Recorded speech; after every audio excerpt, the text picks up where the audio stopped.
Interest rates are at their highest point in decades, and home prices are still going up. So you may be thinking, does it make sense to even get into real estate right now? As an investor, I've always talked about the benefits of real estate because I've personally seen my net worth grow significantly by buying properties. But times are different now compared to when I started. So what if I was in your shoes and had to start all over today? What would I do? So in today's video, I'm gonna share with you my tips on exactly what I would do to start investing in real estate in 2023. If you guys are new to this channel, my name is Sean and I love real estate. My wife and I own 34 units spread across different states in California, Georgia, Texas, and Florida.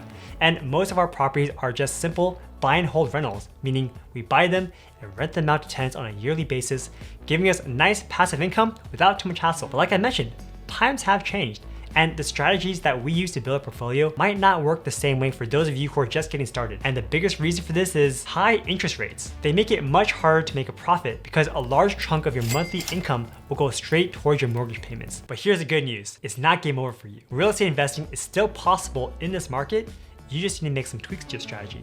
So let's get into it. So the first step is to make sure that your finances are in order so that when you come across investment opportunities, you're ready to qualify and buy rental properties. So let's say I was starting from scratch and I had no savings and no credit. The very first thing that I would do, even before considering real estate, is to set up my finances so that I can buy a property successfully. This means developing good budgeting and saving habits to gradually build a small nest egg that I can eventually use to buy real estate. And the truth is, real estate isn't necessarily cheap. For most people, buying even one home is the American dream. And to buy more properties as rentals is something that's even more out there and unthinkable. So you need to work really hard and save before you can get into real estate. So as an example, if you want to buy a property that's worth $150,000, the bank will typically require you to contribute 20% as a down payment, which would be $30,000. Also, to get a loan, you'll also need a good credit score. Most lenders need a minimum score of 620, but you'll be getting the best rates over 740. So with increased housing prices and increased interest rates, you need to do everything that you can to lower your interest rate. So do what you can to improve your score before even applying and trying to buy your first property. So my second step to start real estate investing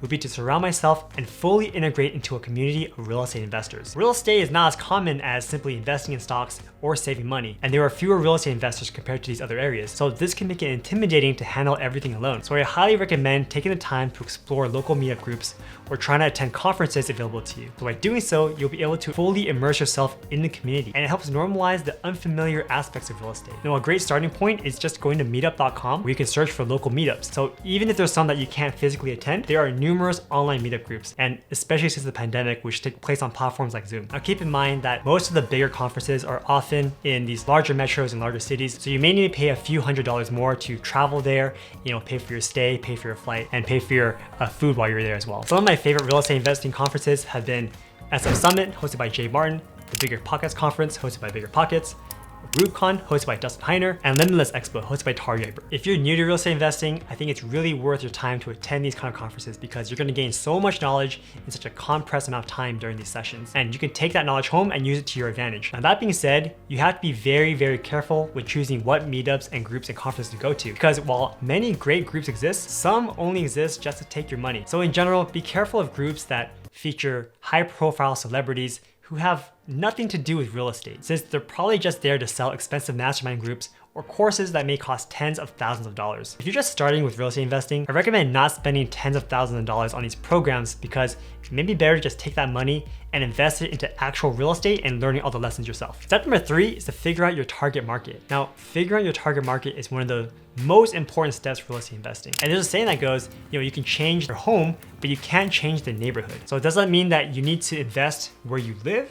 No. When I was first getting started, I was living in California and I was making a very decent salary there, but there was no way that I was gonna be able to buy another property near mine as a rental. Prices in the area were just so high that even if I was able to buy a property, it would not positively cash flow. I would be losing money every single month. So I started looking out of state. Now again, unfortunately, many of the markets that I started investing in have matured, which means that I can't go back and buy properties in those areas because the prices have increased so quickly that the numbers don't make sense anymore. So if I had to start over, I'd need to redo all of my research and find a new market that makes sense to me. So to just simplify things and just get started, I would go to meetups and just listen to where other investors are investing. Pay attention to locations that are commonly mentioned. Now again, the downside to this kind of strategy is that since everyone is talking about it, you're probably going to be entering a more competitive market. So that means that other people like you who potentially have more money may be looking at the same deals as you. Now, alternatively, you can do your own research. However, this requires more time and effort, but it's well worth it because in the future, you'll be able to get deals without having to go through a lot of competition. And then these deals can possibly give you good returns. So what we like to do is visit websites like citydata.com and search for cities that we're interested in. We look at different metrics such as the population growth over the last 20 years, income growth over the last 20 years, current home prices, average rents, and crime rates. We then compile all this information into a giant spreadsheet. And then from there, we look at all the different cities that we're interested in and we decide which markets to take a deeper look into. Another thing that you can do is take advantage of your local market knowledge. So for example, there are people that invest in areas that aren't doing so well overall, but because they know the market so well, they're aware of which streets to invest in and which ones to avoid. So they're also up to date with any developments that are coming their way. Now, it's very crucial to do your research and find a market that works for you. Since interest rates are high right now, you need to make sure that the properties can at least break even or be cash flow positive. If you guys need any help with analyzing deals, you can check out this video that I made where I go over how to do market research and how to use a property analysis calculator to determine if a deal is good or bad. Next step is to start assembling your team. And when I say team, I mean, you need to find a reliable source of deals. So this can be either a local real estate agent, or it can be another real estate investor who can provide you with deals, such as a wholesaler. You also need to find a good property manager who could take care of your properties if you plan on holding onto them in the long term. These property managers will assist you with tenant management, providing insights on rental-friendly neighborhoods, and handle any maintenance issues that may arise, saving you the hassle as a landlord. Lastly, you need to establish a connection with the lender who can provide you with a loan in your target market. So as an example, if you're based in California, but you want to buy properties in Georgia, you can't just use any lender you want, right? You can't just use your favorite lender that got you your home here in California. You need to find a lender who is licensed in Georgia. So talk to them, determine the affordability based on your income and savings, ask about their rates and the types of fees they charge, and then compare apples and apples and choose the one who has the best terms, the best costs, and the best services. So once your team is in place, you can start looking for deals. Now, it's crucial to follow this sequence because if you find deals first before having a team in place, you may end up with a bad deal, or you may end up in a situation where you can't even buy the property in the first place. So make sure you have your team set up before you start looking for deals. So it's true that investing in real estate in today's market may seem very daunting. Now, while interest rates may be high and home prices are going up, there are still ways for you to start your journey. And of course, the game has changed and the strategies of the past may not work as well today, but that's the beauty of it. You have the opportunity to adapt,